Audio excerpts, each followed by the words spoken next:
welcome to Name Check. I'm Michael Riedel of the New York Post, and I'm delighted to be joined today by an exceptionally beautiful woman.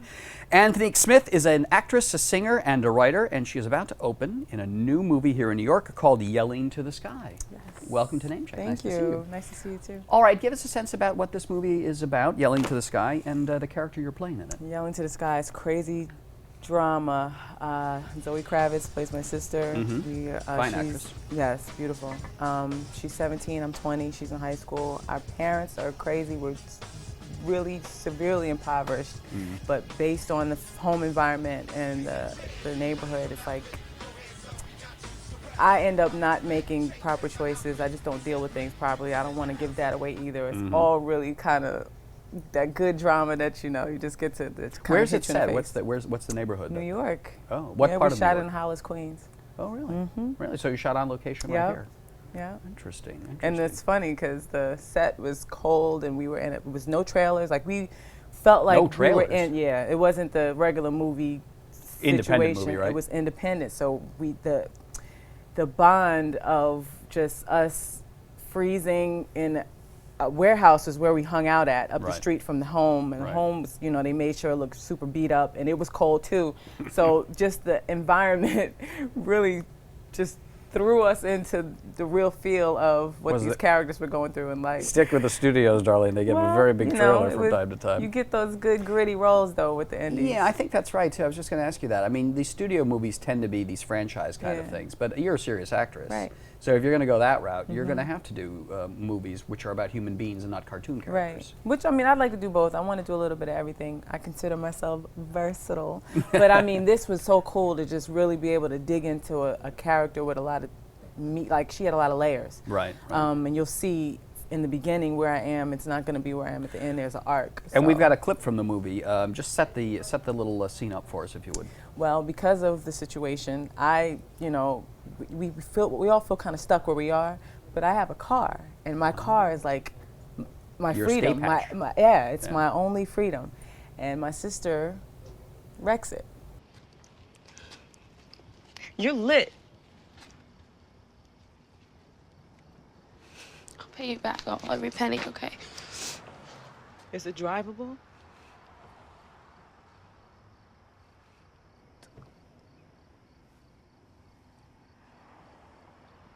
Sweetness, that took me 2 years to buy.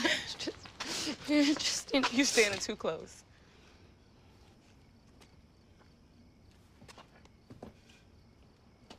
Was anyone seriously hurt?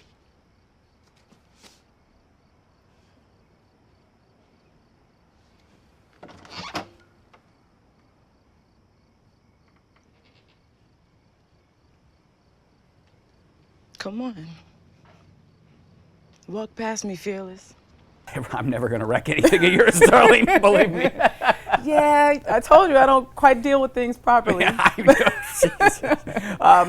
you've also appeared on Broadway, and I cover Broadway for the Post, and I think I may have seen you. You might have seen me in Rent around the time of the 10th anniversary, right? Now, how did you get that? Was that your first big That was my professional first job? Show. Period. I'd never done professional theater before. My very first job was Sidney Lumet cast me in 100 Center Street, Across the Universe. I did that too. Oh, right, but, the TV show, 100 Center Street. And that was amazing. And that was how I got my very first job. And then Rent was actually my second job. And what prompted you to decide you were going to audition for Rent? I mean, did you have an agent who submitted you, or did you just go into a blind audition? I had an agent who submitted me, and I really didn't know what to do or what to expect. At that time, I was like, singing my Whitney Houston songs, and it's like I didn't know Broadway songs. I had seen Rent once. I knew. But you grew up with Rent as sort of an important cultural touchstone, correct? Yeah, I'd seen Rent just because I loved Seasons of Love songs so much. It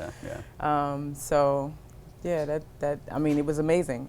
I've had friends who tell me how long their path was to book Rent. Like, people have auditioned like 10, 12 times. And you nailed it the first time you went in. Amazing. And did you think that, having been on Broadway now 10 years, the show Rent, did it still seem to have resonance with a new generation of kids coming up to see it? Absolutely. The kids who paid the $20 lottery, and they were They're front in the two front rows. row. They were young, really young, 15. A lot of my fans now from then, they were teenagers. Yeah. So it was the new generation. Friends of mine who've been in Run all tell me that the first 2 rows there where those kids paid the $20, they were the best rows to have there, because that's where you saw the impact that the show was having on the lives of these kids, how touched they were by it. Absolutely. So now you grew up in New Jersey, East Orange, New Jersey.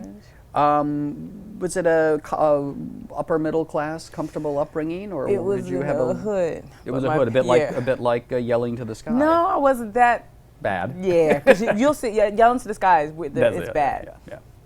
But yeah, no, it wasn't that bad. And I actually had a really big family, so it was a lot of love. But it was a neighborhood that had its, gang issues and things like that. So I was always kind of what they call in the hood, but not of it. Oh, what else? So that means exactly you. I went to private schools, and so my parents, worked to kind of keep me out of that situation. Yeah. Must be a tricky thing. Must be a hard thing to do if you're living there and you don't want to be perceived as kind of sort of snooty and above. Yeah, no. everybody. In fact, nobody felt that way. They just all felt like they always thought that I was going to make it out. Really, from the beginning. They called me a diamond in the rough. Neighbors.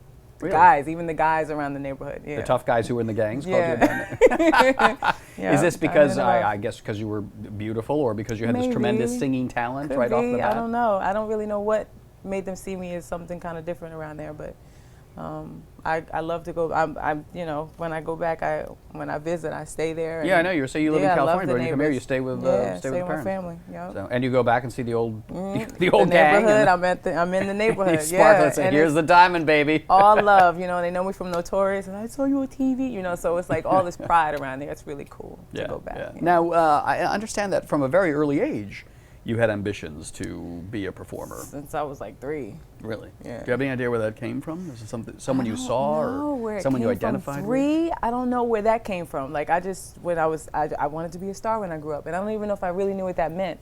But when I heard Whitney Houston's voice, and I was doing puppet shows, and I would do like a little tape recorder where I would create like a radio show, and I'd be the host and the guest and everybody. So I did that. I kept myself entertained by doing that, and I would make my family watch stuff, dance on the coffee table to Michael Jackson.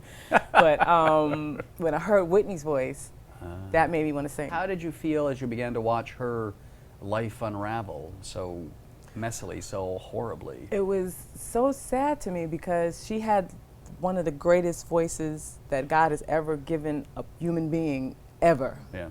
So to have that much of talent. A gift, and then to squander it that way. because it takes a lot of. I mean, it kind of sucks a little bit because I know the discipline. Celine Dion doesn't eat dairy and all this kind of crazy stuff. She doesn't talk, so I mean, there is a lot of discipline that goes on with it. Trying to get her on the show forever, but she won't come on because Whitney was like, forget that. So, I get it. I guess you got a happy medium, though, yeah, right? I try to be disciplined. Well, you seem to have a good head on your shoulders, I think. Yeah, I'm pretty grounded. I have a special needs sister, my sister Antonique. Oh, yeah? And she brings so much love into the family that it's just like, I don't know. I mean, and then she's also kind of bossy, and she'll tell you, just sit your butt down. So it's no way you can ever just get a little ahead of yourself with her around. So I think I'll always have a good head on my shoulders because of my family. If you ever feel the ego getting out of control in California, you just come right back to East Orange and see your sister, and you'll be set. And also to remember that you didn't create this. You didn't create your voice. You didn't create your gift to act. You didn't create the love that people get from it. Right. That comes from that. I believe it comes from God. I believe I was gifted with these things, and I'm really just trying to give them back. So when you keep that in perspective, it's it keeps you No, I think what you have to do for yourself though is to be disciplined and to make the best use you can of those gifts. Right. So. All right, well, it's been lovely chatting with you, Antonique. The movie is called Yelling to the Sky. Yes. It's out on Friday, starring the beautiful and talented Antonique Smith.